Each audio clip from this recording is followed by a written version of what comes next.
প্রিয় ছাত্রছাত্রীরা, দাশুয়া degree honours কলেজে স্বাগতম জানাচ্ছি। আমি মোহাম্মদ সেলিম হোসেন জুয়েল, প্রভাষক হিসাব বিজ্ঞান বিভাগ, দাশুয়া ডিগ্রি অনার্স কলেজ। তোমরা জানো যে আমাদের বাংলাদেশ সহ সারা পৃথিবীতে একটা সমস্যা চলছে, সেটা হচ্ছে করোনার সংক্রান্ত সমস্যা। এর জন্য আমরা অনলাইন ক্লাসের ব্যবস্থা করেছি।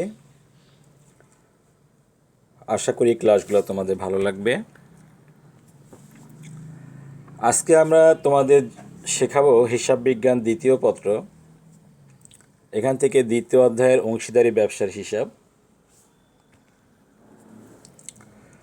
আজকে যা শিখবো আমরা সেটা হলো অংশীদারের মূলধন এবং এর সংরক্ষণ পদ্ধতি, আর পরিবর্তনশীল মূলধন পদ্ধতিতে একটি অঙ্ক। তো আমরা জানি যে অংশীদারি কারবারের অঙ্কটা দুই পদ্ধতিতে করা হয়। একটা হলো স্থিতিশীল বা স্থায়ী মূলধন পদ্ধতিতে। স্থায়ী বা স্থিতিশীল মূলধন পদ্ধতিতে বলতে বোঝায় যেখানে মূলধনের কোনো পরিবর্তন হয় না, অর্থাৎ মূলধনের সঙ্গে শুধু মূলধন ছাড়া আর কোনো আইটেম যোগ বিয়োগ হয় না। সাধারণত বছরের প্রথমেও যা মূলধন থাকবে, বছরের শেষেও সে মূলধন থাকবে। এখানে আমাদের অংশীদারের মূলধন হিসাব এবং অংশীদারের চলতি হিসাব নামে দুইটা অংশ করা হয় অঙ্কের। আমরা তোমাদের এইটা যখন প্র্যাকটিক্যালি অঙ্ক করে দেখাবো তখন তোমাদের বুঝতে সুবিধা হবে। আমাদের প্রথমে করতে হবে লাভ লোকসান বন্টন হিসাব, তারপর অংশীদারদের মূলধন হিসাব, তারপরে অংশীদারদের চলতি হিসাব। এটা হলো স্থায়ী বা স্থিতিশীল মূলধন পদ্ধতিতে। আর পরিবর্তনশীল মূলধন পদ্ধতিতে অঙ্কের অংশ দুইটা, যেটা লাভ লোকসান বন্টন হিসাব এবং অংশীদারদের মূলধন হিসাব। স্থিতিশীল মূলধন পদ্ধতিতে অংশীদারদের মূলধনের সঙ্গে কোনো কিছু যোগ বিয়োগ করা হয় না জন্যই একটা আলাদা চলতি হিসাব খোলা হয়। অংশীদারের সঙ্গে কারবারের দেনা পাওনাগুলো সে চলতি হিসাবের মাধ্যমে নিষ্পত্তি করা হয়। কিন্তু পরিবর্তনশীল মূলধন পদ্ধতিতে চলতি হিসাব খোলা হয় না। এখানে অংশীদারদের সঙ্গে কারবারের যে দেনা পাওনা লেনদেন থাকে সেগুলা সরাসরি মূলধন হিসাবের সঙ্গেই সংরক্ষণ করা হয়। যেহেতু মূলধনের সঙ্গে যোগ এবং বিয়োগ করা হয়, কাজে মূলধন পরিবর্তিত হয়। এজন্য এটাকে অংশীদারদের পরিবর্তনশীল মূলধন পদ্ধতিতে অঙ্ক করা বলে। পরিবর্তনশীল মূলধন পদ্ধতিতে আমরা আজকে একটা অঙ্ক করব। এই অঙ্কটা যখন আমি তোমাদের বুঝাই দেব তখন তোমাদের এই পদ্ধতিটা বুঝতে সুবিধা হবে। আমরা একটা প্রশ্ন নিয়ে শুরু করি। প্রশ্নটা আবিদ পাবলিকেশনসের ওয়ালিউল্লাহ স্যারের বই থেকে নেওয়া হয়েছে। রিমি, কেয়া, কান্তা একটি ব্যবসার তিনজন অংশীদার। 2012 সালের 1 জানুয়ারি তারিখে তাদের মূলধন হিসাবের উদ্বৃত্ত ছিল 80,000 টাকা, 1 লাখ টাকা এবং 1,20,000 টাকা। চুক্তি অনুযায়ী অংশীদারদের মধ্যে মূলধন অনুপাতে লাভ লোকসান বণ্টিত হবে। অংশীদারদের মূলধন উত্তোলনের উপর বার্ষিক 5% হারে সুদ ধার্য করতে হবে। কেয়া ও কান্তা কারবারের সার্বক্ষণিক দায়িত্ব পালনের জন্য বাৎসরিক যথাক্রমে 12,000 টাকা ও 15,000 টাকা বেতন পাবে, যা তারা হিসাবকাল শেষে উঠিয়ে নেয়নি। সম্ভাব্য মুনাফার আশায় অংশীদারগণ কারবার হতে সারা বৎসরে যথাক্রমে 6,000 টাকা, 8,000 টাকা ও 10,000 টাকা উত্তোলন করে, যার উপর যথাক্রমে 150 টাকা, 200 টাকা ও 250 টাকা সুদ ধার্য করা হয়েছে। 2012 সালের 31 ডিসেম্বর তারিখে উপরোক্ত বিষয়সমূহ সমন্বয়ের পূর্বে কারবারের মুনাফা ছিল 1,16,400 টাকা। তোমার করণীয় লাভ লোকসান বন্টন হিসাব এবং অংশীদারদের মূলধন হিসাব তৈরি করো। প্রিয় ছাত্রছাত্রীরা, যে কোনো অঙ্কই করার সময় আগে প্রশ্নটা খুবই মনোযোগ দিয়ে পড়ে নিবা। এখানে বলা হয়েছে রিমি, কেয়া এবং কান্তা তিনজন মিলে একটা অংশীদারি কারবার শুরু করছে। বছরের প্রথম তারিখে তাদের মূলধন ছিল 80,000 টাকা, 1,00,000 টাকা, 1,20,000, এটা নামের সিরিয়াল, অর্থাৎ রিমির 80,000 টাকা, কেয়ার 1,00,000 টাকা এবং কান্তার 1,20,000 টাকা। এই কারবারে আমরা যেটা দেখতে পাচ্ছি সেটা হচ্ছে যে চুক্তি অনুযায়ী মূলধন এবং উত্তোলন উভয়ের উপরে 5% সুদ ধার্য করতে হবে। আর কেয়ার কান্তা যেহেতু কারবারে সবসময় কাজ করবে, এজন্য তারা বছরে 12,000 টাকা কেয়া এবং কান্তা 15,000 টাকা বেতন পাবে। উত্তোলন করেছিল রিমি 6,000, কেয়া 8,000 এবং কান্তা 10,000। উত্তোলনের সুদ রিমির 150, কেয়ার 200 এবং কান্তার 250। তো আমরা প্রথমে দেখি লাভ লোকসান বন্টন হিসাবটা কীভাবে করতে হয়। তো প্রথমে আমরা একটা ঘর করে নিব। তোমরা স্ক্রিনে দেখতে পাচ্ছ একটা ঘর, বিবরণ টাকা। এটার বাম পাশে লিখতে হবে ডেবিট, ডান পাশে ক্রেডিট। আমরা উপরে লিখে নিয়েছি রিমি, কেয়া, কান্তা লাভ লোকসান বন্টন হিসাব 2012 সালের 31 ডিসেম্বর তারিখে সমাপ্ত বছরের জন্য। আচ্ছা, এই বিবরণের ঘরে আমি বলি লাভ লোকসান বন্টন হিসাব, সে তো তোমরা বুঝতে পারছো যে লাভ লোকসান হিসাবটা একবার করা হয়ে গেছে। লাভ লোকসান বন্টন হিসাবে সেই জিনিসগুলো আসবে যেগুলা লাভ লোকসান হিসাব করার সময় বাদ পড়ে গিয়েছে বা ভুল হয়েছে বা আদৌ লেখা হয়নি, হিসাবভুক্ত হয়নি, সেই জিনিসগুলো এখানে আসবে। আমাদের এখানে বলেই দিছে যে কারবারে যে মুনাফা হয়েছিল 1,16,400, তার মধ্যে কোন কোন জিনিসগুলো ধরা হয় নাই হলো তোমাদের মূলধনের সুদ, বেতন আর উত্তোলনের সুদে 3টা জিনিস হিসাবভুক্ত করা হয় নাই বা ধরা হয় নাই। এখন আমরা এই জিনিসগুলো হিসাবভুক্ত করব। আমরা যারা কমার্সে পড়ি, হিসাব বিজ্ঞানে পড়ি, তা আমরা সাধারণ সবাই জানি যে আমরা হিসাব রাখি কারবারের মালিকের না, কিন্তু তবে কারবারের সাথে যদি মালিকের লেনদেন হয় সেটা রাখি। এখানে আমরা এখন যখন এটা করব এই লাভ লোকসান বন্টন হিসাব, তখন দেখব যে কারবারের ব্যয় কোনটা আর আয় কোনটা। সহজ বুদ্ধি হলো কারবারের ব্যয়গুলো আমরা ডেবিট পাশে লিখব, আয়গুলো লিখব ক্রেডিট পাশে। তো এই অঙ্ক যখন আমরা শুরু করব, প্রথমেই প্রশ্নে যে লাভটা দেওয়া আছে সেটা আমরা ক্রেডিট পাশে বসায় নেব। আমরা জানি যে লাভ বা আয় ক্রেডিট হয় এবং ব্যয় বা ক্ষতি ডেবিট হয়। এই অঙ্কটাতে লাভ দেওয়া আছে 1,16,400 টাকা। আমরা লিখে নিলাম লাভ লোকসান হিসাব, নিট মুনাফা স্থানান্তরিত হয়েছে। এটা সবসময় প্রশ্নের মধ্যে পাবা, এটা তোমাকে বের করতে হবে না, এটা তুমি প্রশ্ন থেকে বসায় দেবা ক্রেডিট পাশে। আর মূলধনের সুদটা হচ্ছে কারবারের ব্যয় আর মালিকের আয়। মালিক কারবারকে মূলধন দেয়, তার বিনিময়ে মালিককে কারবার সুদ দেয়। যেহেতু কারবার সুদ দিচ্ছে মালিককে, কাজে এটা কারবারের ব্যয়, এটা ডেবিট পাশে বসবে। একটা জিনিস আমরা খেয়াল করব, যখন আমরা পরিবর্তনশীল মূলধন পদ্ধতিতে অঙ্ক করব, তখন আমরা প্রত্যেকটা আইটেমের উপরে অংশীদারদের মূলধন হিসাব কথাটা লিখে নিব।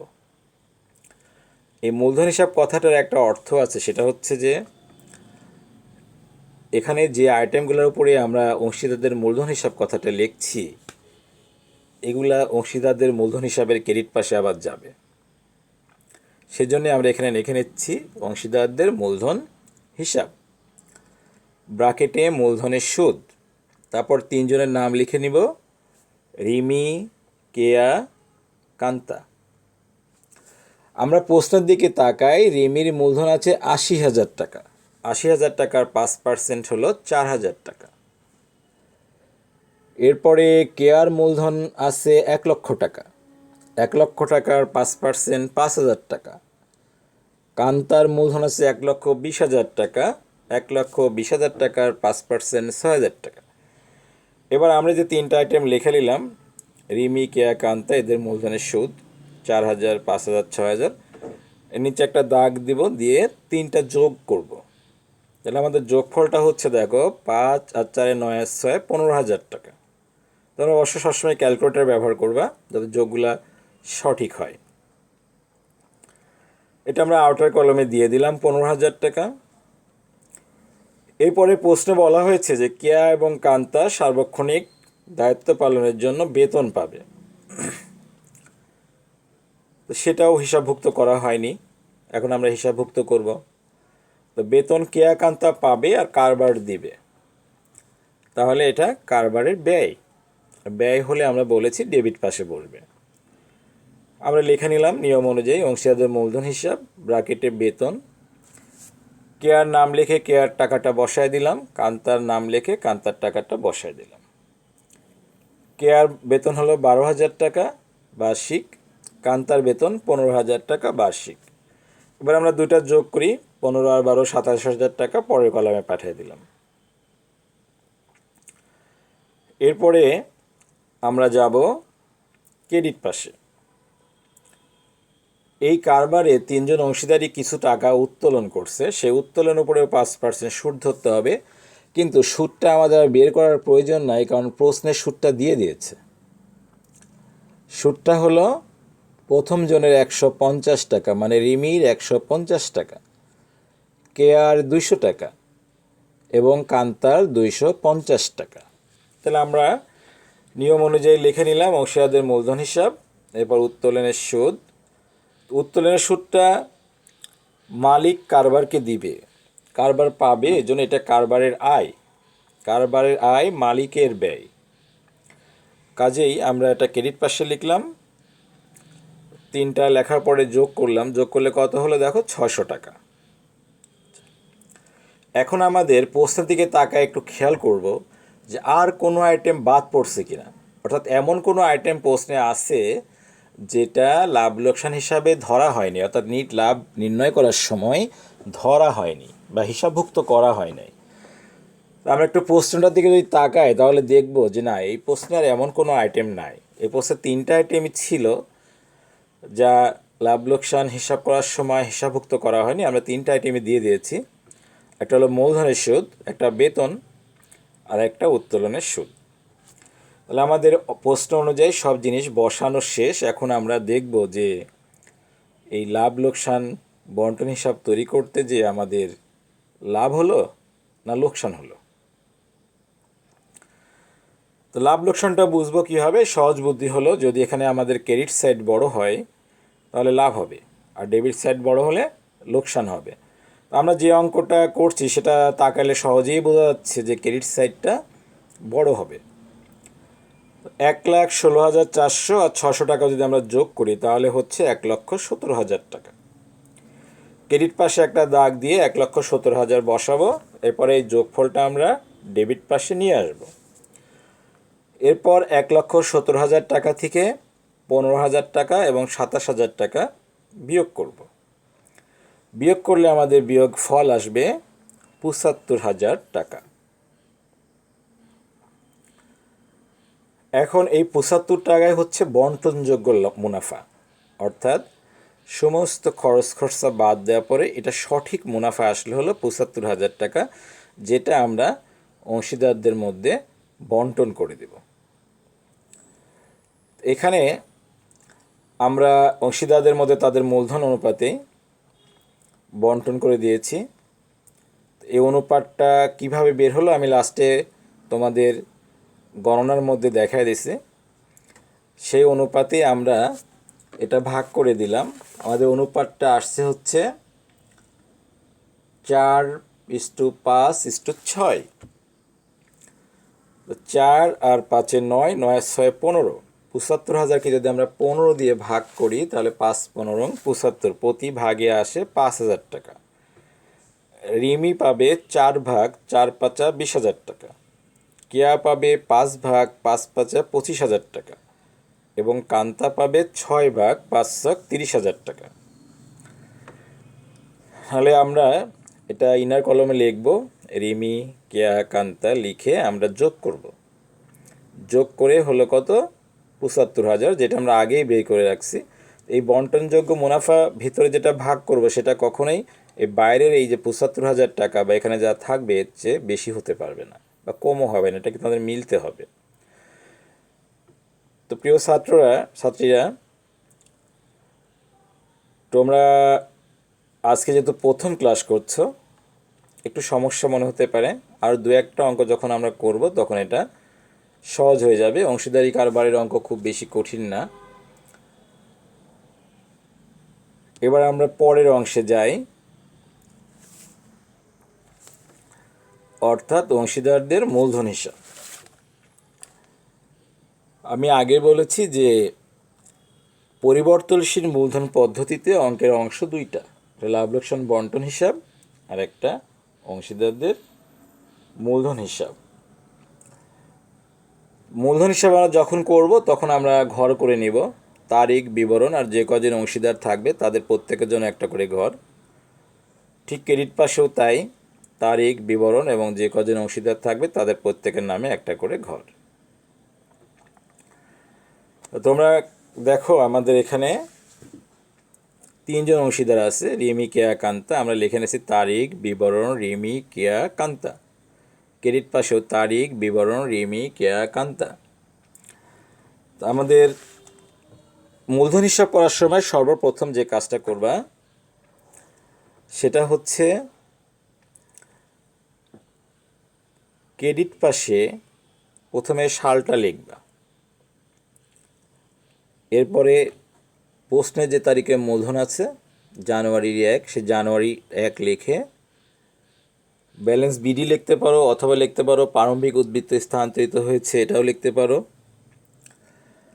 ব্যালেন্স বিডি লিখে আমাদের এখানে প্রশ্নে দেখো প্রথম জনের মূলধন আছে কত, 80,000 টাকা। দ্বিতীয় জনের আছে কেয়ার আছে 1 লাখ টাকা এবং কান্তার আছে 1,20,000 টাকা। আমরা এটা বসায় দিলাম 80,000, 1 লক্ষ, 1,20,000 টাকা যার যার ঘরে। এরপরে আমরা যে কাজটা করব সেটা হচ্ছে যে আমরা যে লাভ লোকসান বন্টন হিসাব করে আসছি, এর ডেবিট পাশে যে আইটেমগুলো ছিল সেগুলো আমরা আগেই বলেছি যে কারবারের ব্যয় আর মালিকের আয়, অংশীদারদের আয়। তো আয় হলে যেহেতু মূলধন বাড়ে, আমরা জানি যে মূলধন আমরা যত ক্রেডিট করব বা মালিকানা সত্ত্ব যত ক্রেডিট করব তত বাড়বে। সেজন্য আমরা ওই ডেবিট পাশের আইটেমগুলো এই ক্রেডিট পাশে নিয়ে আসবো। নিয়ে আসার সময় প্রথমে উপরে লিখে নিব তারিখ দিয়ে ডিসেম্বর 31 লাভ লোকসান বন্টন হিসাব কথাটা লিখে তার নিচে আমরা ওখান থেকে আইটেমগুলো একটা একটা করে নিয়ে আসবো। দেখো আমরা লাভ লোকসান বন্টনের 3টা আইটেম আছে ডেবিট পাশে, একটা হচ্ছে মূলধনের সুদ, একটা আছে বেতন, একটা আছে মুনাফার অংশ। তো আমরা লিখে নিব প্রথমে মূলধনের সুদ। মূলধনের সুদ রিমির 4,000 টাকা, কেয়ার 5,000 টাকা, কান্তার 6,000 টাকা। বেতন রিমির নাই, কেয়ার আছে 12,000 টাকা, কান্তার আছে 15,000 টাকা। মুনাফার অংশ রিমির 20,000, কেয়ার 25,000, কান্তার 30,000। তো আমরা ডেবিট পাশের লাভ লোকসান বন্টনের ডেবিটের আইটেমগুলা অংশীদারদের মূলধন হিসাবে ক্রেডিট পাশে বসায় নিলাম। এরপরে আমরা যে কাজটা করব সেটা হচ্ছে ডেবিট পাশে সাল লিখলাম 2012। এরপর ডিসেম্বর 31 লিখে প্রশ্নে উত্তোলনের যে টাকাটা থাকে এই উত্তোলনের টাকাটা আমরা প্রথমে বসায় নেব। তাহলে উত্তোলনের টাকা দেখো আমাদের প্রশ্নে দেওয়া আছে, এটা সবসময় প্রশ্নে দেওয়া থাকে। রিমির 6,000, কেয়ার 8,000, কান্তার 10,000। দেখো আমি রিমির ঘরে 6,000 লিখেছি, কেয়ার ঘরেও 8,000 লিখেছি, কান্তার ঘরে 10,000 লিখেছি। প্রশ্নের থেকে আইটেম নেওয়া শেষ হলো। এখন আমাদের যেটা কাজ সেটা হচ্ছে লাভ লোকসান বন্টন হিসাবের ক্রেডিটে যে আইটেমগুলো আমরা বসিয়েছি সেটা আমরা তোমাদের বসানোর সময় বলেছিলাম যে এটা কারবারের আয় আর অংশীদারের ব্যয়। তো অংশীদারের যত ব্যয় হবে ততই তার মালিকানার সত্ত্ব বা মূলধন কমে যাবে। আমরা জানি যে মালিকানার সত্ত্ব বা মূলধন বাড়লে ক্রেডিট, কমলে ডেবিট। কাজেই লাভ লোকসান বন্টন হিসাবে ক্রেডিট পাশে যে আইটেমগুলো থাকবে সেগুলো অংশীদারদের মূলধন হিসাবে ডেবিট পাশে আসবে। তবে ডেবিট পাশে আসার সময় যেহেতু এটা লাভ লোকসান বন্টন হিসাব থেকে আসছে সেজন্য আমরা লিখে নিব লাভ লোকসান বন্টন হিসাব। দেখো আমি লিখেছি ডিসেম্বর 31 লাভ লোকসান বন্টন হিসাব। তারপরে আইটেমের নাম হলো উত্তোলনের সুদ। এটা কার কত, রিমির 150, কেয়ার 200, কান্তার 250। তা আমার লেখাটা শেষ হলো। এখন আমি আরেকবার প্রশ্ন দেখে নিব এবং লাভ লোকসান বন্টন দেখে নেব যে আর কোনো আইটেম বাদ আছে কিনা। আমরা আজকে যে অঙ্কটা করছি সেখানে আমরা দেখছি আর কোনো কিছু বাদ নেই। এখন আমরা ব্যালেন্স বা উদ্বৃত্তকরণ করব, যে নির্ণয় করব। যে নির্ণয় করার সময় তোমরা যখন খতিয়ান করেছো তখনই শিখেছ যে যে সাইডটা বড় সেই সাইডটা আগে যোগ করতে হয়। যদি আমরা টি ছকে করি, দেখো আমরা এইটা টি ছকের এই অঙ্ক, এখানে প্রত্যেকের ক্রেডিট সাইডটা বড় আছে, চোখ দিয়ে তাকালে একটু বোঝা যাচ্ছে ক্রেডিট সাইডটা প্রত্যেকের বড়। আমরা যোগ করে নিলাম, আমার যোগ করা আছে রিমির 1,04,000, কেয়ার 1,42,000, কান্তার 1,71,000। প্রথমে ক্রেডিট সাইডে যোগ করব, যোগ করে যোগটা বসাবো, যোগের নিচে দুইটা দাগ দিয়ে ক্লোজ করব। এবার ঠিক একই সোজা এই যোগটা আমরা ডেবিট পাশে নিয়ে আসব। ডেবিট পাশে যার যার ঘরে বসায় দিলাম। রিমির ঘরে 1,04,000, কেয়ার ঘরে 1,42,000, কান্তার ঘরে 1,71,000। প্রিয় ছাত্রছাত্রীরা, আমাদের অনেক সময় লাইন সোজা থাকে না, তো আমরা লাইন সোজা রাখার জন্য আমরা আগে বিবরণ ঘরে লিখে নিই ডিসেম্বর 31 ব্যালেন্স সিডি। তোমরা বাংলাতে লিখতে পারো যে নিতে হলো বা উদ্বৃত্ত স্থানান্তরিত হবে, এ ধরনের কথা লিখে নিতে পারো। লিখে ওই সোজাসুজি আমরা ফলাফলটা লিখব। তাহলে আমাদের দেখো রিমির যোগফল আছে 1,04,000 টাকা, আর ডেবিট সাইডে তার উপরে আছে হলো 6,000 আর তার নিচে 150।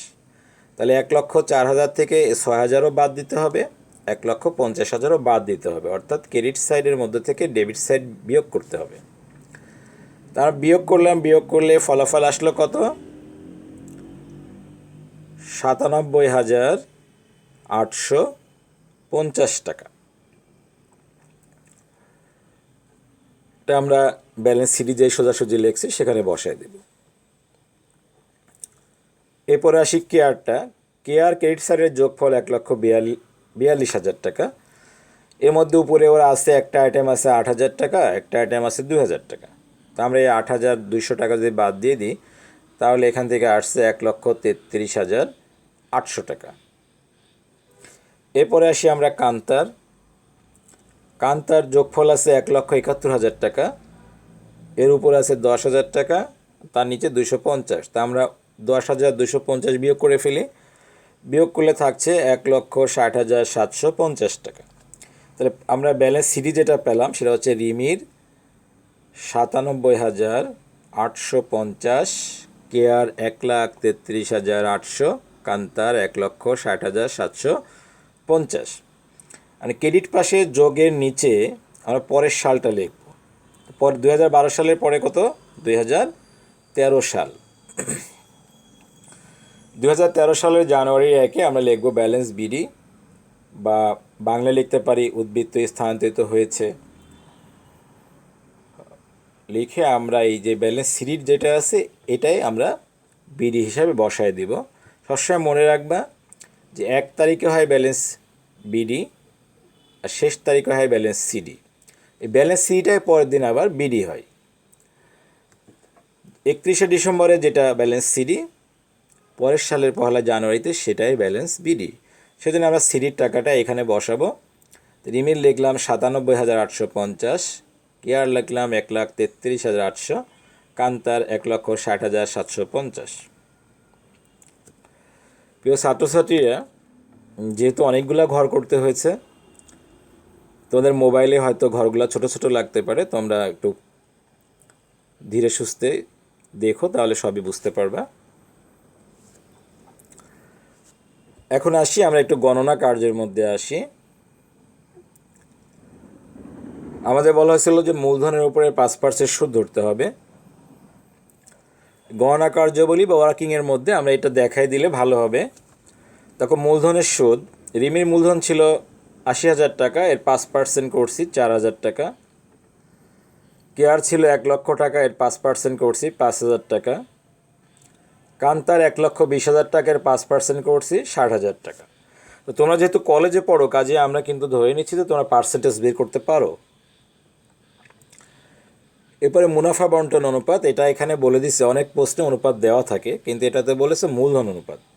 তাহলে মূলধন ছিল প্রথম জনের 80,000 টাকা, পরের জনের 1,00,000 টাকা, তারপরের জন্য 1,20,000 টাকা। তো এখানে দেখো আমরা যদি প্রত্যেকের 4টা করে শূন্য বাদ দিয়ে দিই, আমরা ছোট করে আনি, যদি ডাইরেক্ট করা যায় আমরা ছোট করে আনি, বুঝতে সুবিধা হবে। 4টা করে শূন্য যদি আমরা বাদ দিয়ে দিই তাহলে থাকে 8, 10, 12। 1,20,000 থেকে 4টা শূন্য বাদ দিলে থাকে 12, 1 লক্ষ থেকে 4টা শূন্য বাদ দিলে থাকলে 10, 80,000 থেকে 4টা শূন্য বাদ দিলে থাকে 8। এটাকে আমরা আরেকটু ছোট করে আনি, যতক্ষণ পর্যন্ত ছোট করা যায়। আমরা প্রত্যেককে যদি 2 দিয়ে ভাগ করি তাহলে দেখো 8কে 2 দিয়ে ভাগ করলে 4, 10কে 2 দিয়ে ভাগ করলে 5, 12কে 2 দিয়ে ভাগ করলে 6। আর একে ছোট করা যাচ্ছে না, অর্থাৎ যদি 2 দিয়ে করি 4কে আর 6কে ভাগ করা যাচ্ছে, 5কে ভাগ করা যাচ্ছে না, বিভাজ্য হবে না, পয়েন্ট চলে আসবে। কাজে আমরা এই অবস্থাতেই অনুপাতটা রাখবো। অনুপাতটা তাহলে দাঁড়ালো 4:5:6। এরপরে আসি আমরা মুনাফা বন্টন কিভাবে করলাম। আমরা প্রশ্নে দেখেছি যে আমাদের টোটাল মুনাফা হয়েছিল 75,000 টাকা। মুনাফাকে আগে অনুপাতের যোগ দিয়ে ভাগ করতে হবে। অনুপাতের যোগ হলো 5 আর 4 9 আর 6 15। 75,000কে 15 দিয়ে আমরা ভাগ করি, প্রত্যেক ভাগে হবে 5,000 টাকা। প্রথম জন পাবে 4 ভাগ, 4 দিয়ে গুণ করলাম 20,000 টাকা। পরের জনের 5 ভাগ, 5 দিয়ে গুণ করলাম 25,000 টাকা। তারপরের জনের 6 ভাগ, তাহলে 5,000কে 6 দিয়ে গুণ করলে হয় 30,000 টাকা। প্রিয় ছাত্রছাত্রীরা, তোমরা যখন ক্লাসে থাকো তখন তোমাদের যদি বুঝতে অসুবিধা হয় সেটা তোমরা প্রশ্ন করলে বুঝিয়ে দিতে পারি। তোমরা যেহেতু আমাদের সামনে নাই, এটা একটা ভিডিও ক্লাস, আসলে এটাকে অনলাইন ক্লাস বলা ঠিক না। অনলাইন ক্লাসে তো ছাত্রছাত্রী শিক্ষক উভয়ের লাইনে থাকবে। এই ভিডিওটা তোমরা দেখো মন দিয়ে। যদি বুঝতে সমস্যা হয় তোমরা একটু বইয়ের মধ্যে দেখবা, তোমাদের বইয়ে প্রচুর উদাহরণ দেওয়া আছে। কোনো ছাত্রছাত্রী যদি বইয়ের উদাহরণগুলো দেখে অঙ্কগুলো করে তাহলে তাদের অর্ধেক অঙ্ক এমনিতেই হয়ে যায়। সবশেষে তোমরা যে এতক্ষণ আমার ক্লাসের সঙ্গে ছিলে সেজন্য আমি আমার কলেজের পক্ষ থেকে তোমাদেরকে ধন্যবাদ জানাচ্ছি। আশা করি আমরা দ্বিতীয় অঙ্কটা তো তোমাদের পাবো। আগামী দিন আমি তোমাদের দেখাবো এই একই অঙ্ক স্থিতিশীল মূলধন পদ্ধতিতে কি করে করা যায়। একটা অঙ্ক যদি আমরা 2টা পদ্ধতিতে করাই তাহলে তোমাদের বুঝতে সুবিধা হবে। ভালো থাকো সবাই। আল্লাহ তোমাদের সবাইকে সুস্থ রাখুক।